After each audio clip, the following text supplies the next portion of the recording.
everybody. So it's Sunday, that means it's time for family movie night. And this week we are doing another entry in the TinkerBell franchise. And this is actually, we only have one more left. I will have reviewed all of the TinkerBell movies after The Legend of the Never Beast, which I'll hopefully do by the end of the year. And we will have done all of them. But this week we are talking about the Pirate Fairy. This is the 5th of the TinkerBell movies, and they actually all kind of flow together, and they actually kind of build on each other. The characters grow, and so there's a little more continuity than you might have first think between this whole series. And they're actually, I know they're direct to DVD and everything, but they're actually pretty well done, all of these TinkerBell movies. The animation is pretty good, the voice acting is pretty good, the stories, the writing is solid and entertaining. And this, personally, The Pirate Fairy, is my favorite of all of the TinkerBell movies. And I think maybe because it includes some of the lore of Peter Pan, which none of the other TinkerBell movies really do all that much. In this, you actually have Captain Hook as a character, but you have a young Captain Hook. And so it's kind of fun. He's actually voiced by Tom Hiddleston, and of course I love Tom Hiddleston, hello. And he's of course iconic as a villain with Loki, and so it's sort of fun to hear his voice as Captain Hook.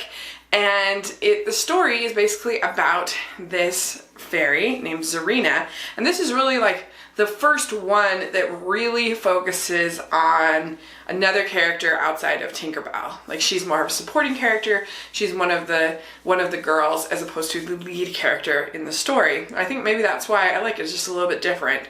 And Zarina is voiced by Christina Hendricks, and she is frustrated with the lack of creativity and the lack of, as a dust keeper, and she doesn't get to explore, she doesn't get to try new things, and she wants to, and she ends up causing all of these problems. And so she sort of runs off, she gets upset, and she decides to join with Captain Hook. He's very, very persuasive, and they actually treat her like the head captain for a while, as if she's leading the ship. Of course, they're just tricking her so that they can get the pixie dust, and because she knows the potion and the amounts and everything like that will work. And so at the same time, you have TinkerBell and all the other fairies that are all looking for her. What happens is that all of the fairies, Silver Mist and Iridescent and everybody, Rosetta, they all get their powers mixed up by Zarina. And so all of a sudden TinkerBell becomes a water fairy, as Rosetta becomes an animal fairy, and she's totally disgusted by it. All the animals are constantly coming towards her and everything like that, and she's like, oh. And Fawn is a light fairy, so they get theirs swapped. And I just really relate to that because I'm kind of that way about animals, that I don't know and aren't comfortable with. I'm stay away from me. So I will relate to Rosetta in that, so I thought that was funny. And of course you have great voice actors in this series. Like I said, Christina Hendricks, Tom Hiddleston are your guest actors, but you've got Mae Whitman and Kristen Chenoweth and Raven Simone, and just a lot of really great vocal talent in their core group. And it's interesting because you see them kind of angry at Zarina, you see them sympathizing with her, you see them helping her even though she's kind of betrayed them, and they're very loyal to her. I like that. I think that's really good. And they're very forgiving also. I think there's a nice depth of emotion. There's also some fun comedy. You actually get to see the crocodile as a little crocodile, which is kind of funny.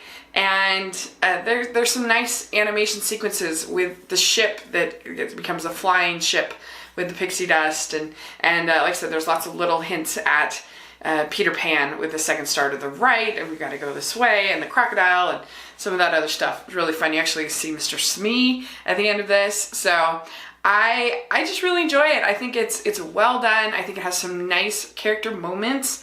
I think that Zarina is a nice addition to the lore and to the story. It's just sort of fun seeing all of these characters become kind of pirates and fighting and sword, the sort of sword fighting kind of type of fighting adventure. It's sort of more of an adventure than some of the other stories.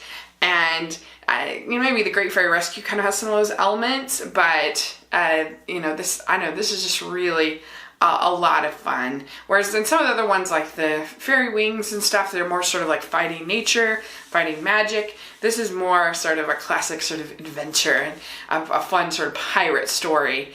And a lot of the other pirate stories are more male-based. This is almost all women except for Captain Hook and or female characters, I should say. So anyway, I really enjoy it. I think it's a real sweet little movie. It's going to be something that I think boys and girls will both really enjoy watching, and I don't think parents will mind it too much either. And so yeah, I would give the Pirate Fairy I give it like a B+. I really think it's fun. So let me know what you think of the Pirate Fairy. Where does it rank for you amongst all the TinkerBell movies? And let me know what you think. So thanks so much. Please subscribe to my channel. I'll talk to you later. Bye!